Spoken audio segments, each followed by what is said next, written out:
ሰላም እንዴት ናችሁ? በዚህ ቪዲዮ የምንመለከተው ፎርቹን ፕሮቶኮል ላይ እንዴት እንደምንመዘገብ ነው። በቅድሚያ ያው ዌብ3 ዋሌቶችን መክፈት ይኖርብናል። ዌብ3 ዋሌት የሚባሉት እነ ሴፓል፣ ሜታማስክ የመሳሰሉት ዌብ3 ዋሌቶች ናቸው። ስለዚህ የተመቸንን ዋሌት እንከፍታለን ማለት ነው። ለምሳሌ ይሄ እኔ የከፈትኩት ሴፓል ዋሌት ነው።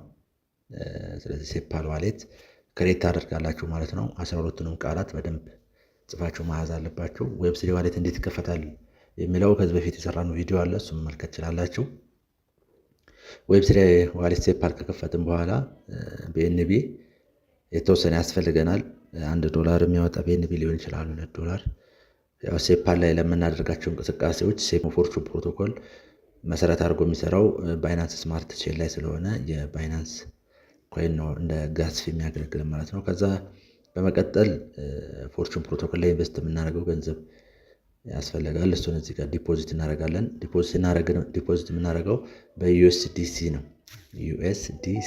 ዩኤስዲቲ አይደለም፣ ዩኤስዲሲ በኤፒ20 ኔትወርክ ወይም በባይናንስ ስማርት ቼን ኔትወርክ አማካኝነት በዩኤስዲሲ ዲፖዚት እናደርጋለን ማለት ነው። ዲፖዚት ካደረግን በኋላ እነዚህን ሁሉ ነገሮች ከጨረስን በኋላ ቀጥታ ከታች እንደሚታያችሁ ዋሌት አለ፣ ማርኬት ኤክስፕሎር የሚል አለ። አንዳንድ ዋሌቶች ላይ ዲስከቨሪ ሊሆን ይችላል የሚላችሁ፣ እዚህ ጋር ግን ኤክስፕሎር ነው የሚለው። ያው ነው ተመሳሳይ፣ ዲስከቨሪ ኤክስፕሎር ያው ነው። ኤክስፕሎር የምትለዋን እጫናለሁ። እንግዲህ እዚህ ጋር ሰርች ዲአፕ የሚል አለ ወይም ደግሞ ኢንተርሊንክ ይላል። ይሄ ዲአፕ ማለት ዲሴንትራላይዝድ አፕሊኬሽን ማለት ነው። የተለያዩ ፕሮጀክቶች እናንተ ወይም ደግሞ የተለያዩ ሰዎች ክሬት ያደረጓቸው የሰሯቸው የተለያዩ ፕሮጀክቶችን ከዚህ ዌብ3 ዋሌት ጋር ወይ ዲሴንትራላይዝድ ከሆነ ዋሌት ጋር ኮኔክት የሚያደርጉበት ነው። ስለዚህ ፎርቹን ፕሮቶኮልም አንድ ፕሮጀክት ነው። ስለዚህ ይህን ፕሮጀክት ወይም ደግሞ ይህን ፎርቹን ፕሮቶኮል ሲስተም ከሴፓል ጋር ኮኔክት እናደርጋለን። ሊንኳን ስለ ፎርቹን ፕሮቶኮል መረጃውን የሰጠኝን ሰው ሊንክ ኮፒ አድርጌ አምጥቼ እዚህ ጋር ፔስት አደርጋለሁ ማለት ነው። ከዛ እንዳልኳቸው የሚጠቀመው ባይናንስ ስማርት ቼን ነው።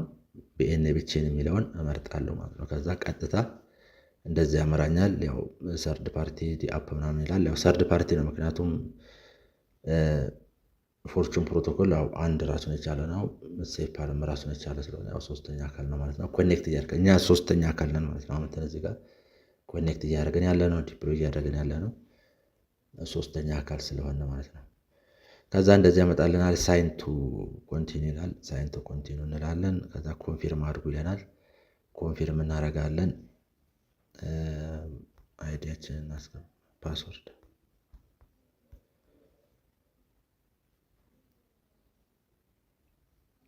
ሰክሰስፉል አለ። እንግዲህ ሬጅስትሬሽናችንን በዚህ መልኩ ሬጂስተር አድርገናል ማለት ነው። ይሄን ይመስላል እንግዲህ ስንመዘገብ ውስጥ ስንገባ ይሄን የሚያሳየን ማለት ነው። ይሄ ዳሽቦርዳችን ነው። ከዚህ በመቀጠል ስቴክ ነው የምናደርገው። ፎርቹን ፕሮቶኮል ላይ በየቀኑ ገቢ ለማግኘት ስቴክ ማድረግ አለብን። ወደ ሊኩዊዲቲ ፑል ስቴክ ማድረግ ስላለብን ያው ዲፖዚት እናደርጋለን ማለት ነው። ቅድም ያየነው ሴፓል ላይ ነው፣ ሴፓል ዋሌት ነው። አሁን ደግሞ ወደ ፎርቹን ፕሮቶኮል ላይ ኮኔክት እናደርገው ወይም ደግሞ እናስገባለን ማለት ነው። እዚህ ጋር ፓኬጆች አሉ 25፣ 50፣ 100፣ 250፣ 500፣ 1000 እና ከዛ በላይ ቢሆን ይመረጣል። ያው ቶሎ ጥሩ ገቢ ለማግኘት ከፍ ያለ ቢሆን የተሻለ ነው። ያው እዚህ ጋር ባላንስ አለ፣ ባላንሱ ያሳያል 100። ስለዚህ 100 ይላል። እዚህ ጋር 100 ስታንዳርድ የሚለው 100 ስጫን አክቲቬት አድርግልኛል። አክቲቬት የምትለዋን እጫናለሁ፣ ፕሮሲድ ይለኛል። ከዛ ኮንፊርም የሚለውን እንጫናለን። ከዛ መቀጠል ያው ፓስወርድ እናስገባለን። ፒናችን ያው ካስገባችሁ በኋላ ያው ፕሮሰሲንግ ይላችኋል።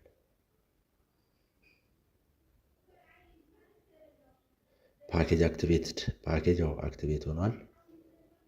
ስለዚህ ያው በተሳካ ሁኔታ አክቲቬት አድርገናል። እዚህ ጋር አክቲቭ ይላል። ይሄ ነው የሚመስለው። ይሄን ይመስላል እንግዲህ ዳሽቦርዱ ይሄ ነው። ወደፊት ደግሞ ያው በሰፊው የምንዳስሰው የሚቃኝ ይሆናል። መልካም ጊዜ ይሁንላችሁ።